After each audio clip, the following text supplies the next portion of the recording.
Happy Victory Monday, Steelers Nation. It is the first overreaction Monday of the year after the Pittsburgh Steelers beat the New York Jets in their season opener yesterday afternoon. Yesterday on Steelers Talk, we put out 2 extensive post-game videos. So if you guys want to see my post-game reaction as well as some additional thoughts that I put out during Sunday Night Football last night, you guys can check out those 2 videos. I'll put the link to both of those in the comments and description of today's show, as well as the chip for the latest video there in the top right for the latest injury updates if you guys want the very latest surrounding the Pittsburgh Steelers. And make sure you guys click that subscribe button if you guys never want to miss a video here on Steelers Talk. We're going to have extensive post-game coverage for every single Steelers game this year. Of course, yesterday was our first live watch party of the season as well. It was absolutely electric. We had almost 200,000 people watch live yesterday. We added almost 2,000 subscribers to our channel. So if you're new to our channel, welcome to our family. If you've been around for a while,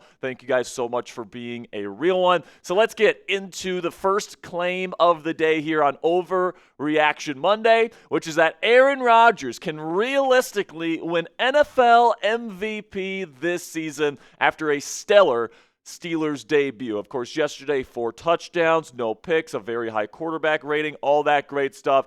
But I do think that this one is an overreaction, guys. And now you guys know that I have been very high on Aaron Rodgers. I advocated for the Steelers to go get Aaron Rodgers. I am thrilled that he is here. But, I mean, you're going up against some of the best quarterbacks we've ever seen play the game in their prime. Josh Allen, Justin Herbert, Lamar Jackson. You know, these guys are going to be really tough to overcome, especially for somebody that doesn't really bring a whole lot to the table from a mobility standpoint. But Rodgers can absolutely be a quarterback the Steelers can win a Super Bowl with if the rest of the supporting cast can kind of pick him up. Because yesterday, Rodgers was the reason the Steelers won the football game. 4 touchdowns, no interceptions, a really good QBR at 62.7. His actual QB rating, his passer rating was over 135. So those are both really good scores right there. 244 yards and 73.3. Completion percentage, I believe, was 22 of 30 on the day.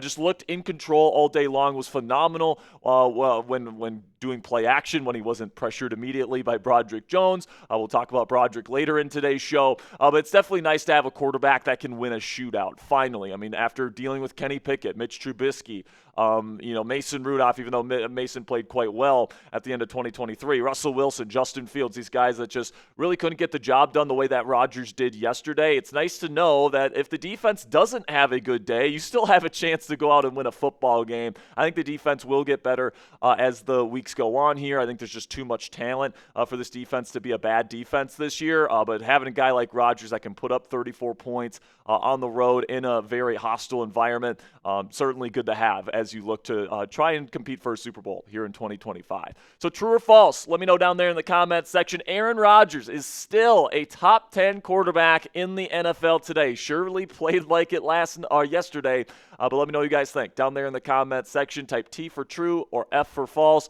for today's pinned question. In just a second here, I'm going to tell you about our sponsor today at PrizePicks. While I'm talking about PrizePicks, let me know if you think Aaron Rodgers is still a top 10 QB. And with that, let's have a word from our sponsor today at PrizePicks. And you and I, we make decisions every single day, but on PrizePicks, being right on those decisions can actually get you paid. Don't miss any of the excitement this season on PrizePicks, where it's good to be right. Week 1 is almost over, but we still have Monday Night Football tonight, and you better believe I'll be getting in my lineup before the Bears and Vikings kick off this evening. PrizePicks is simple to play. You just pick more than or less than on 2 to 6 player stat projections, and if you get your picks right, you could cash in. PrizePicks also puts their users first, so all withdrawals are fast, safe, and secure. PrizePicks also offers Venmo, Apple Pay, MasterCard, and more for quick and easy deposits into your account this football season.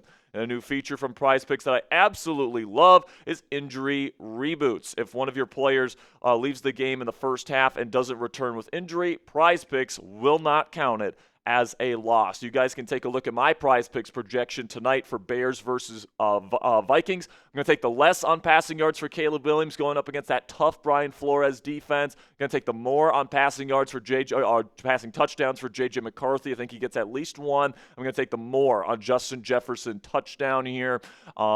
J.J. is awesome, so I'm going to go with him tonight. So download the app today. Use code CLNS to get $50 in lineups after you play your first $5 lineup with the PrizePicks app today. That's code CLNS to get $50 in lineups after you play your first $5 lineup with the PrizePicks app today. It's good to be right. All right, so now claim number 2 on this Overreaction Monday. Calvin Austin III locked himself in as Pittsburgh's wide receiver 2 yesterday with his performance against the New York Jets. I think this one is pretty darn reasonable, all right? Like, just looking at the usage rates, looking at the way they used him, if you look at the production, the way that Rodgers really trusted him yesterday in 50-50 ball situations at times, throwing in back shoulders, I think, he really solidified himself as this team's wide receiver 2. It also, I think that this is even further solidified by the fact that Rowan Wilson only played 10 snaps yesterday. Jonnu Smith is kind of being used almost as the number 3 pass catcher in this offense, and then Pat Freiermuth is kind of your more traditional tight end type. But Calvin was absolutely phenomenal yesterday, guys. He had 4 catches for 70 yards. The average, he had 17.5 yards per catch and a touchdown. So overall, really good day there for Calvin Austin III. And right now he's on track to get over 1,100 yards. Now, obviously, it's just one game. He's going to have to continue to get things going. But, if you've been watching this channel for a while, you guys know that I've been saying for a while, Calvin Austin last year on film looked terrific. He was getting open all the time, and Justin Fields and Russell Wilson just wouldn't throw him the football because they were so first read dependent. Usually the first read was either George Pickens or Pat Freiermuth. So Austin kind of got put by the wayside. But when he got a guy like Aaron Rodgers that can scan the field as well as he can, he's not going to miss open receivers in the progression. And we saw that yesterday with Calvin getting multiple downfield receptions. If he stays healthy and if Rodgers stays healthy, my prediction, guys, is Calvin Austin III gets over 1,000 receiving yards this year. Then we shift our focus here to Roman Wilson. Claim number 3 is Roman Wilson is officially a bust and was a waste of a third-round draft pick. And, I can see why some people would say this, but I do think this is probably a slight overreaction at this point. I think that Roman still has some time to kind of figure things out here.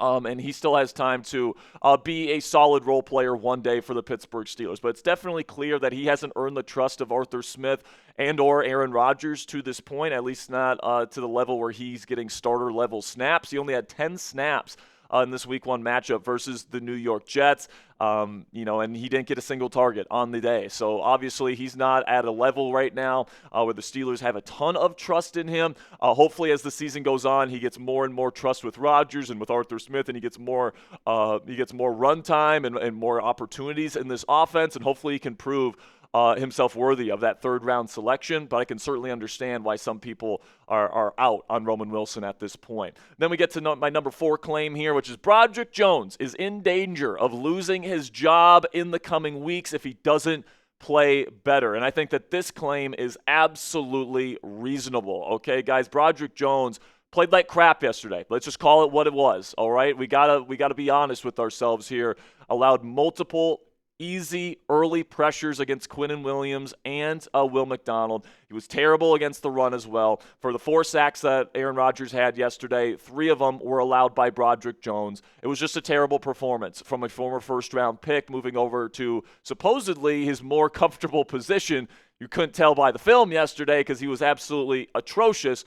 But, we did see some good stuff from him in the preseason. Hopefully it was just kind of Week 1 kind of bad performance, and he can kind of turn it around by the time we get to the trade deadline and they don't have to replace him. But, the thing about that's going to make this tough is finding a replacement left tackle is going to be tough, all right? There's not a whole lot of available options that you love in free agency. Do they think about bringing back David Bakhtiari, who's apparently still looking to play NFL football? Obviously, he's got some experience playing with Rodgers. Do you go with Andrus Peat, who's currently the backup? Do you go with Calvin Anderson, a different backup that you paid a pretty decent contract to this offseason? You got some options if you're the Steelers, but plain and simply, guys, if Broderick Jones is going to play that way down the stretch, you can't have him out there, all right? You can't have him out there in a playoff setting giving up easy pressures consistently. Like, that's just not something that you can have from your starting left tackle. He was a major X factor for this football team this year, and it's not looking great right now. So it's going to be very interesting to see if he can bounce back, and if he doesn't, how the Steelers respond to that. So what say you guys? Let me know down there in the comment section. Should we do a Broderick Jones replacements video on this show this week? If you guys want a Broderick Jones replacement video where I break down the top trade options, the top free agency options, etc., just type yes. If you don't want us to do that video and you want us to focus on other content, type no for me down there in the comment section. You guys get to drive the ship here. You tell us what you want to see this week here on Steelers Talk. All right, now, claim number 5. The Steelers defense is terrible and will look just like they did versus the Jets all season long. I think this is a complete overreaction, guys. Honestly, looking back at the game last night, there's a lot that the Jets did right. I think that they did a lot of good stuff on their offensive line. I think they did a lot of really good stuff schematically with Tanner Engstrand, Ben Johnson's right-hand man in Detroit, doing some awesome stuff. Justin Fields looked as comfortable as he ever has as an NFL quarterback, in my opinion. He was accurate. He was managing the pocket well. Obviously, he was using his legs extremely well. He was creating out of structure. That was the best I've ever seen Justin Fields play. And kudos to him, man. Like, I'm really happy for Justin. That's a great situation for him there in a rebuilding situation with the Jets. I'm hoping he can become their long-term franchise QB. I'm really rooting for Justin. But, the defense definitely showed up in the second half. And, when they needed to make stops on those final 2 drives, they were able to do that. Jalen Ramsey brought the boom on Garrett Wilson to end it. I thought Alex Highsmith and TJ Watt were getting into the backfield pretty consistently. The interior of the defensive line needs to get better. We're going to talk about that here in just a second. But this Steelers defense is still packed with talent. There's no reason why this Steelers defense shouldn't at least be a top 10 unit this year if they're not going to live up to their billing as the best defense in the National Football League this season. But no, you're not going to give up 32 points every single game, I do not believe. Then you get into some of the more detailed stuff here about the defense. Claim number 6 is rookie Y.A. Black should be the starting nose tackle for this defense over Keanu Benton. Now, what I'm going to say here, guys, is that this is pretty reasonable. And I know Y.A. Black is a rookie, and I know Keanu Benton is now an established veteran with this Steelers defense. But plain and simply, guys, Keanu Benton is not a good run defender, specifically when he's playing at nose tackle. He's just not big enough, and he's not strong enough to take on double teams consistently, all right? Like, his pad level is not at the level that you need to see it. And he doesn't have the functional play strength at just a little bit over 300 pounds to be able to be an effective nose tackle. This is why the Steelers consistently have had some trouble defending the run in recent years, is because this coaching staff just seems to think that Keanu Benton is a nose tackle when really what his skill set is first step explosiveness, disruption. That's what he should be used for at either 3 technique or 5 technique. But they continue to put him at the nose, which I think is a waste of his talent as a former second-round pick. And, you know who would be great at taking on double teams? You know who would be great as a run defender and is kind of a plug in the middle of your defense? Y.A. Black, man. That's what he did at Iowa. He was their nose tackle. He would take on two offensive linemen at a time, and he would completely stonewall them. We've seen him do that kind of stuff in the preseason. We saw some good stuff from Y.A. Black yesterday as well. Even though he wasn't really playing the nose all that much, I think if you put him in the nose and you ask him to take on those double teams more often, that is something that I think instantly makes this Steelers run game better, and it might drastically change it because Keanu Benton is a big liability out there.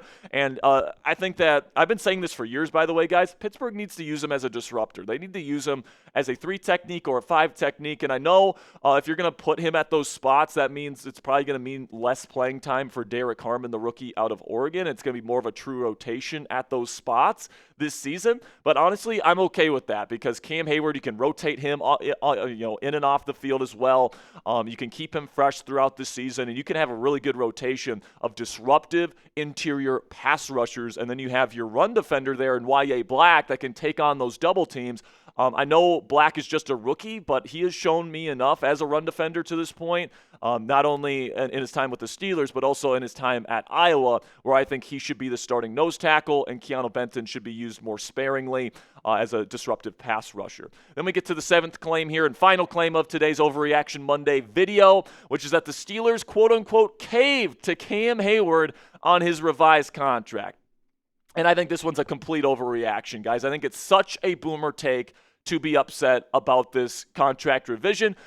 With all due respect to people that, are upset with Cam, I understand some of the reasons why people are upset with him, quabbling over millions of dollars when you've already made like over $140 million in your career, for a blue collar city and a blue collar fan base like the Steelers, that really cares about their leaders, representing the team and being team first and all those different things. I understand why some people were upset with Cam Heyward, but this deal really works out for both sides, in my opinion, guys. Cam Heyward, with the revised contract, it's $3.2 million in postseason based incentives. So essentially, the Steelers need to win playoff games in order for Cam Heyward to get any additional money on his contract this year. And if the Steelers end up winning playoff games this year, especially if they win multiple playoff games, and he gets all of that $3.2 million in incentives, then I don't think a single Steelers fan is going to be upset that Cam Heyward gets paid a little bit extra for finally delivering some results in the postseason. All right. So, and then anything that, the Steelers don't do in the postseason this year, he doesn't get a single dime of that extra money. And that money rolls over to 2026, where you can use that on free agents, on trade targets, all those different things to make your team better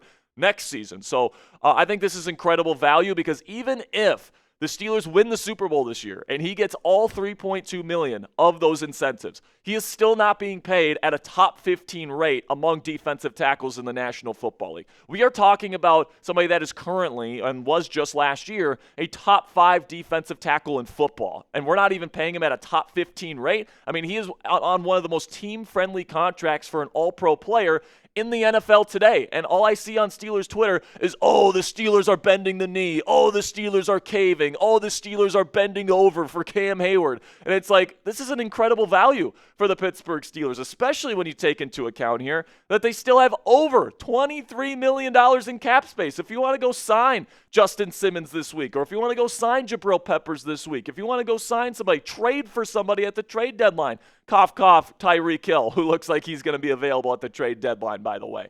Like, the Steelers can make those moves. So I don't understand why fans are upset about this, because Cam's happy, the team is happy, the team still has plenty of cap space. Everything is fine here, guys, and it's the modern-day National Football League. If you don't like the way that modern negotiations happen, I hate to break it to you guys, but this is the way it's going to continue to be, and you got to be able to adjust the way that you do business. If you're the Pittsburgh Steelers, Omar Khan has been willing to make those adjustments, and I think for the better. And also, guys, keep in mind here that Cam likely was asking for way more than $3.2 million. He was probably asking to convert some of his roster bonus for next year into a signing bonus, which would have been guaranteed up front. But no, the Steelers not only are just paying him $3.2 million, that's not a whole lot of money in NFL terms. That's about 1% of your cap. But also, he has to earn it in the postseason. He has to deliver results. And I think if he does that, there's not going to be a single Steelers fan that cries about Cam Heyward getting a couple more $1 million as a result. So in the end, I think that this was a compromise by both sides. I don't think the Steelers necessarily wanted to give Cam Heyward extra money, because, paying like the 5th best defensive tackle, or maybe even better than that, in the league at the 24th highest rate is an incredible value. But at the end of the day, you're not paying him all that much. Even if he hits all the incentives, it's not even top 15 money at his position, and he has to earn it. So I like the incentive-based structure here, guys. I think the Steelers definitely did a good job here to make Cam Heyward happy, to save enough cap space here to make the kinds of moves they want to make by the trade deadline this year. And I think if you're upset about this move, guys, that's a you problem. So let me know what you guys think down there in the comment section. Are you happy that the Pittsburgh Steelers added incentives to Cam's deal, locking him in for the 2025 season? Type H if you are happy about it, or type U or if you're still unhappy about it. For me, I think this is a great deal for both sides. Let me know what you guys think down there in the comments section. And today, guys, we will be going live for Victory Monday, 5 p.m. Eastern Time. We're going to be talking a little bit about some college QBs. We're going to be talking a little, we're going to have our Week 2 preview versus the Seattle Seahawks. Some very good information on there. And then we'll also have a mailbag on today's live show as well. So me and Ponzi will be live 5 p.m. Eastern Time today. So make sure you guys click that subscribe button if you haven't already, for extensive and free Steelers coverage every single day right here on this channel.